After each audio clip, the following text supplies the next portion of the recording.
tamu dikek lilin pirang-pirang ngono lho ayo. Dek masak cara penganten ngono kuwi. Ya Allah. Ngono kuwi. Nakal banget kok. Nakal banget. Jenenge asih ayo. Ayo. Jadi ingin meja kayak lilin, karo makan bersama. Tanganmu aja malang kerik kaya wani karo dalange ngono. Enggak boleh malang kerik karo dalang. Saya bolehnya apa? Bolehnya apa? Ya lek malang kerik ngono lho, rungkok kerok aku ya ngomong masanmu ya anu. Ayo, nggih. Saya tadi menoti sesuatu, Pak. Benar saya tuh mau tanya. Apa? Tadi ada bahasa apa tadi? Napa? Sepak terjang. Itu apa itu?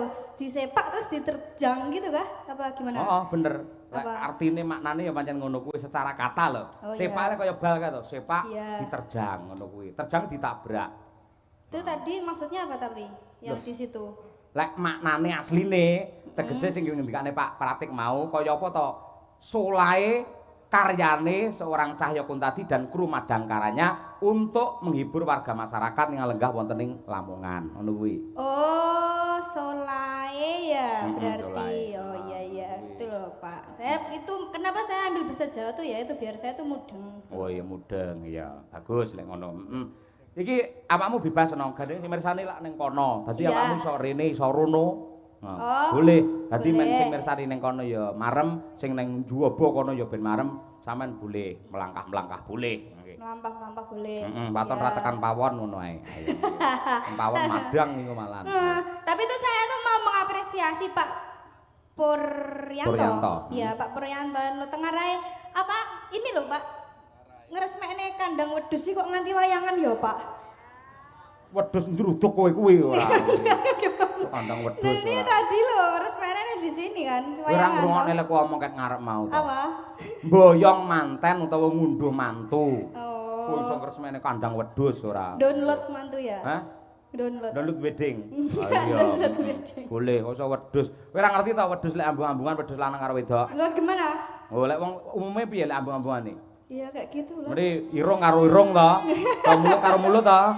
Lek wedhus ki ora. Gimana? Ora tau nyawang wedhus kowe. Wedhus ki ya ki pamane wedhus wedok ki lanang. Ngono anggere pethukne mbek ki bar kuwi terus mungkur wedhus wedoke. Lah ngambunge sing diambung napa ne, Pak?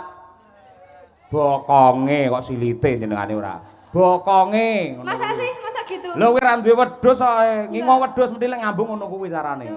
Jenengan ngoten mboten? Hah? Jenengan ngoten mboten? Ora mesti ya. Ayo, sok ngono sok ora ya kondisi to.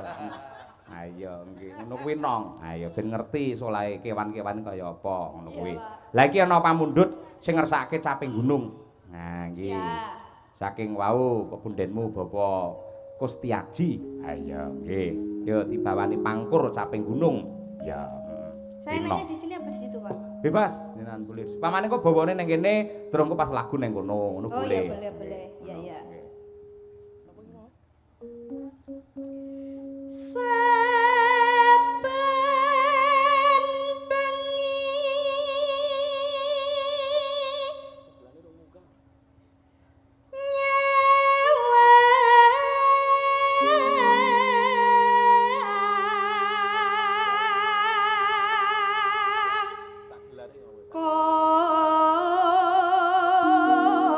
Genjlenge, Mas.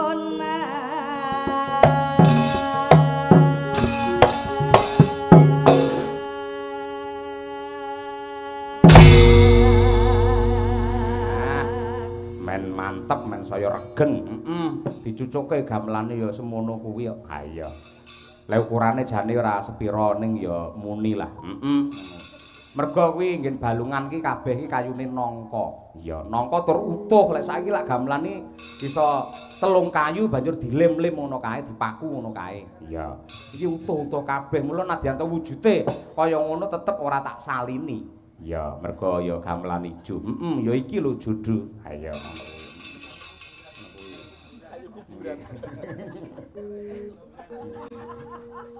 Gamelane marai ngantuk.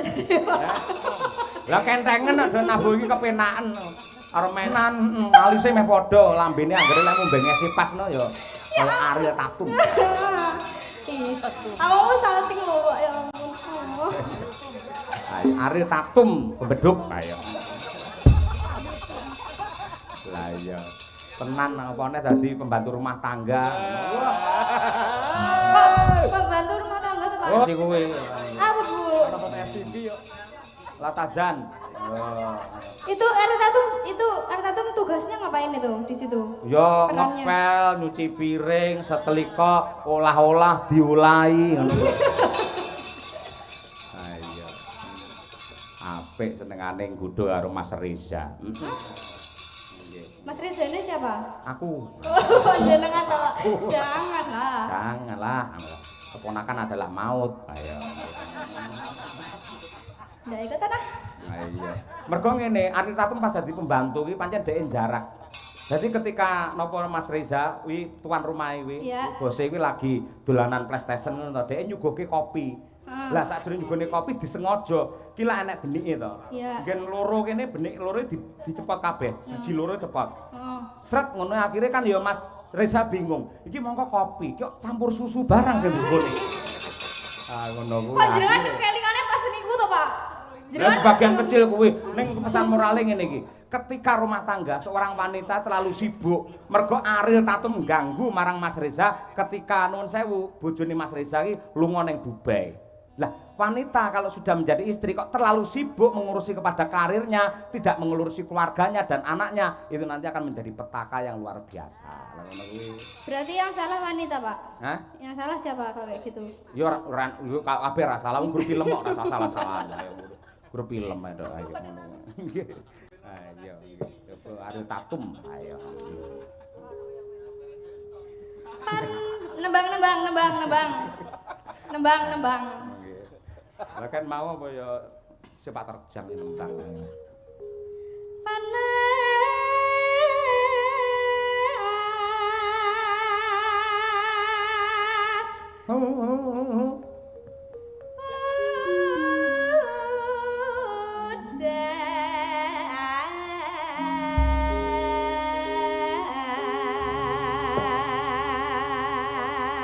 Yo parian mumpung urung nguyuh Mbak Lia yo. Wis elane ayo. Sudah tadi, Pak. Sebelum limbahan sudah. Engko Susi tak gekne panggung dhewe sing enek bolongane dadi rasa rono langsung mendelep blung ngono ae. Kaya Antarja lho ayo nggih. Ayo ngono ki apik. Terus dhek engko Mas bar nguyuh ya metune ya kok nggen bolongan kuwi langsung saya nengah. Langsung ngono kuwi ayo.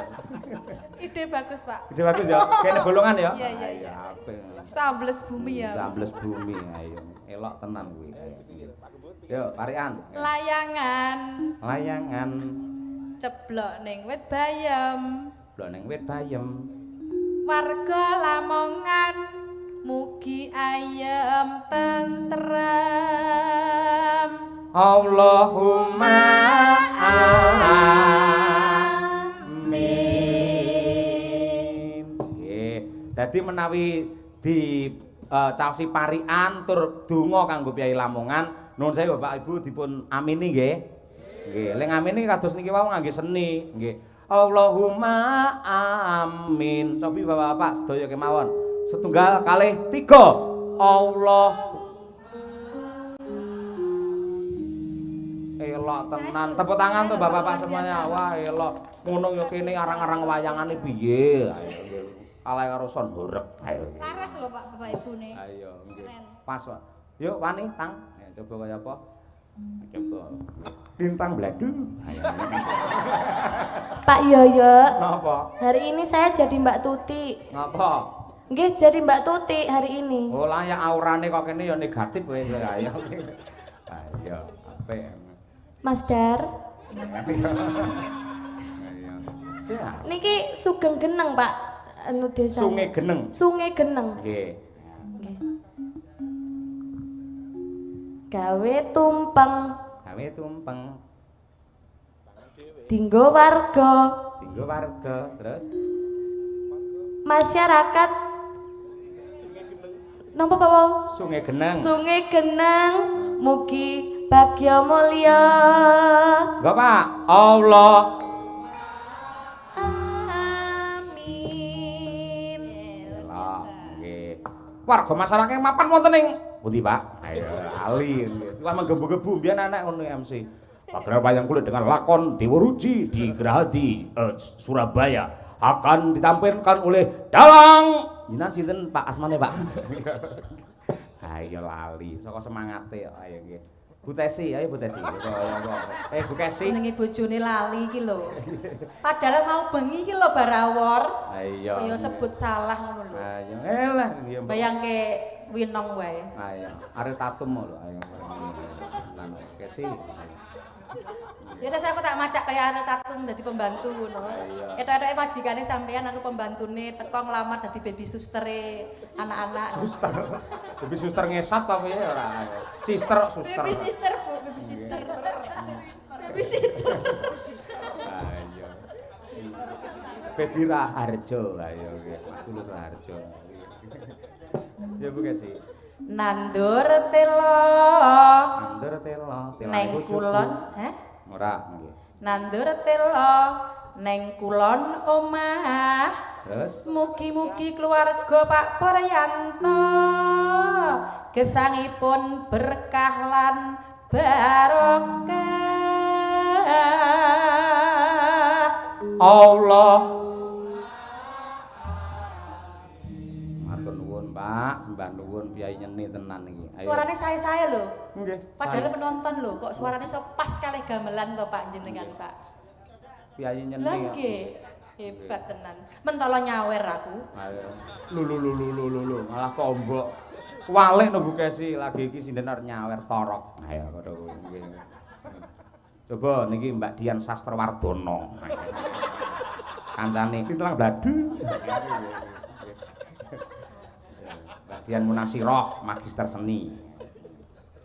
Neng Purwokerto tuku aki Pak Suryanto Karang Gede.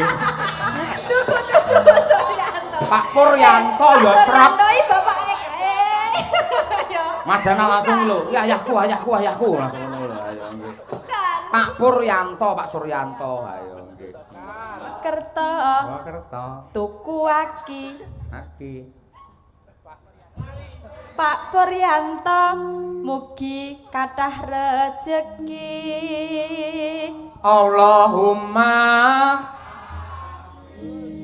Jos temenanan. Yo, coba Luna Maya. Ayo nggih. Nggih. Kancane Aril. Ayo. Foto Pak. Aril Tatu maksudnya ora nggih. Aku mau mbok padak-padak nih orang lain ini nggak mau. Enggak mau. Nggak mau. Berkita ya berkita dong. Supiala jubah. Mau. Angel men ya. Mau. Iya.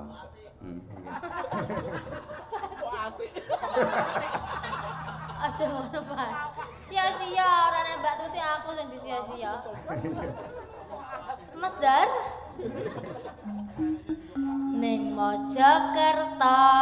Jakarta lah pas ngomong iso tekan ngendi mau? Purwokerto diane golek akeh tekan Purwokerto. Awan-awan. Heeh. Pak Puryanto kula nyuwun saweran Allahumma amin. Ngapunten Pak Pur, pancen rada kocluk niki sindene. Iya. Ah ya diamini dhewe. Ayo. Mboten Pak niki bapak-bapake ngamini nggih Pak nggih.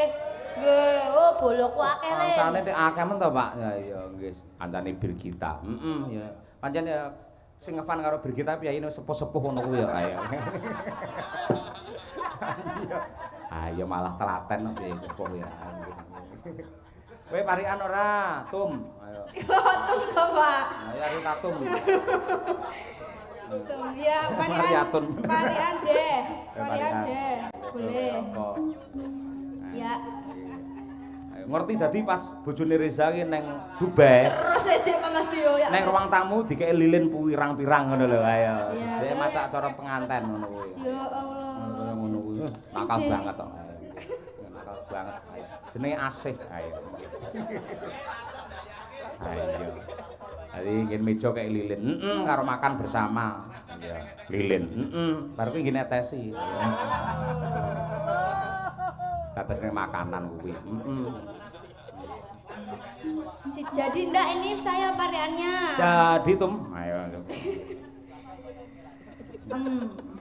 apa ya beriannya meteng. Oh, amin lho. Ndak, Mbak Dian meteng wis nek ngono nek lah. Mbak Dian meteng. Ora nggih. Tegese kali saka bebaya ngono lho ayo nggih. Wong kancane iki telang badu. Nggih. Mbak Dian meteng terus piye? Mbak Dian meteng. Hmm. Terus kerep keramas. Ya. Ben suci ya bener. Nah iya kan Pak, kuwi. Desa warga desa Sunageneng. Muga-muga utange ndang lunas. Loh, amin to Pak. Oh, enggak usah diperintah amin semua ini, Mas. Lah kene piye sing seneng legani atine wong liya kok ya. Mula ya ke lho, nggen sisinom kae gatekno. Apa? Dari dhewe kae piye? Amemangun karyonak tiasing sesama. Piye kene seneng gawe ati mareme wong liya ngono kuwi ora Gitu ya, gawe berarti larane atine wong liya. Nglegani tok gitu ya tadi maksudnya. Heeh, nglegan. Yo ben awakmu marem ngono lho. Oke. Mengapresiasi dengan baik ngono lho, Iya. Tum. Iya, thanks. Iya. Makasih. Nggih. Teng tum. Ayo nggih apik. Dadi selek dengan dalang teng sinene tum. Ayo. Lek duet dadine teng tum. Ayo. Siapa sih Teng? Aku Ateng. Ayo. Malah Ateng ora. Ayo eskak barang iku. Nembang. Oke. Panesutan aleng-aleng capek. Ya, saya ganti Mbak Birgita sisan. Dasare iki lagune cocok karo karaktere Mbak Birgita. Apa? Gubuk asmara. Senengane ning gubuk. Ning pinggir sawah ngono kae. Karo ngusai manuk. Ayo. Kudune manuk lek digusah ora. Rene yo. Monggo Mbak Birgita. Monggo mriki kula sing mirsani wis ngenteni Mbak Birgita kaya luna ayam. Matur nuwun. Siapa toh Pak kok Luna Maya terus sih jenengannya ada apa dengan Luna Maya? Kok saya tuh selalu dibanding-bandingke disanding-sandingke karo Luna Maya. Loh, lah aku sampean tak padake Luna Maya tegese sampean iki tak angkat kaya artis lho kae. Iya. Lho sapa ngerti iki ucapaku padha karo donga, muga-muga sampean iso kondang sukses sugih kaya Luna Maya. Gelem ora? Nggih, belum. Ah, iya, Cita-citaku ya kaya Luna Maya, Pak. Menikah di umur 40 tahun. Wah iya. Amin. Amin lah apa-apa. Wih pernikahan yang keberapa wi? Loh, Luna Maya kan 40 tahun kan satu kali toh. Lah iya aku takok wi lho Luna Maya, awakmu iki keberapa 40 lho? Ya aja ngono toh Pak, Pak.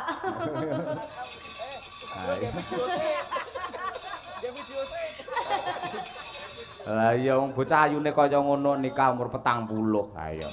Eman-eman kaya wastra lungset ing sampiran kae lho. Luna Maya cantik, berprestasi, bintang film ya umur 40 tahun ya nembe menikah loh, Pak. Lah dadi kowe pengen ngono tenan?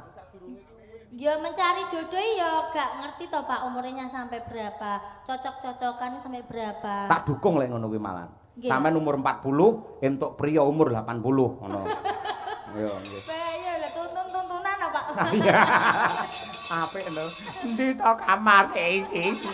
Kene lho. Aku ora iso apa-apa. Ayo, ngono ayo. Aku tak nguyuh dhisik. Ah iya ngono kuwi. Nggih, ngaturaken wilujeng dalu Bapak Ibu. Assalamualaikum warahmatullahi wabarakatuh. Salam. Yang di sana terlihat boten Bapak Ibu? Oh, kelihatan Pak. Soalnya kan layarnya ternyata banyak ya Pak. Oh, layar. Kain kuwi ora banyak piye to? Kain. Piye Layare to, Pak? kain.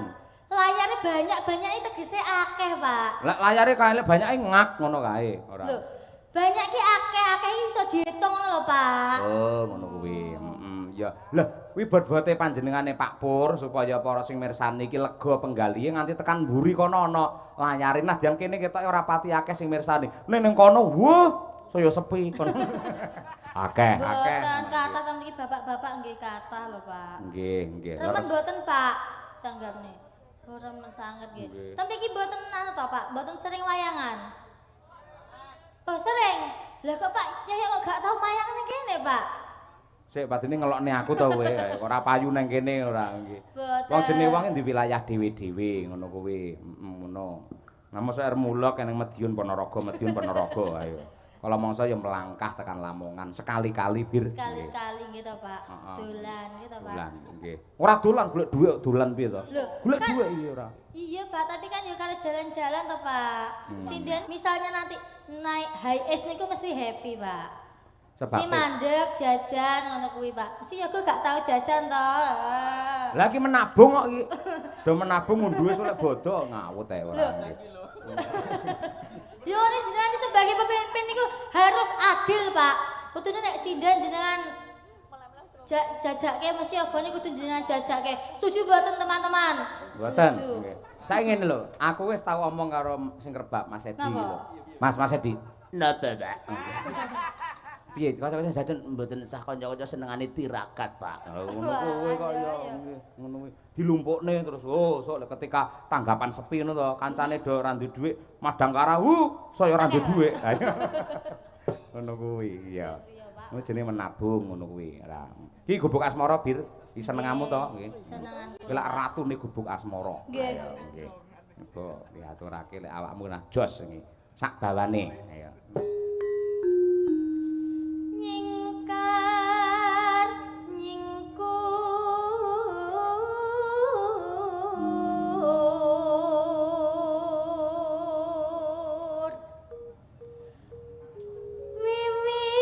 wiwitane nyingkar nyingkur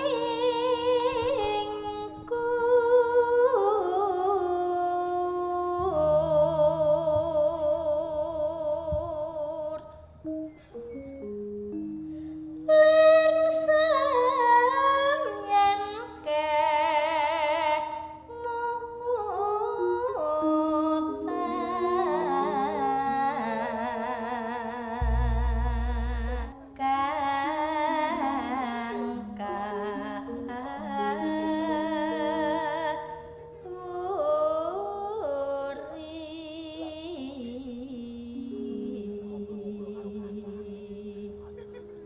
tresno tulus nadyaning kubuk asmara.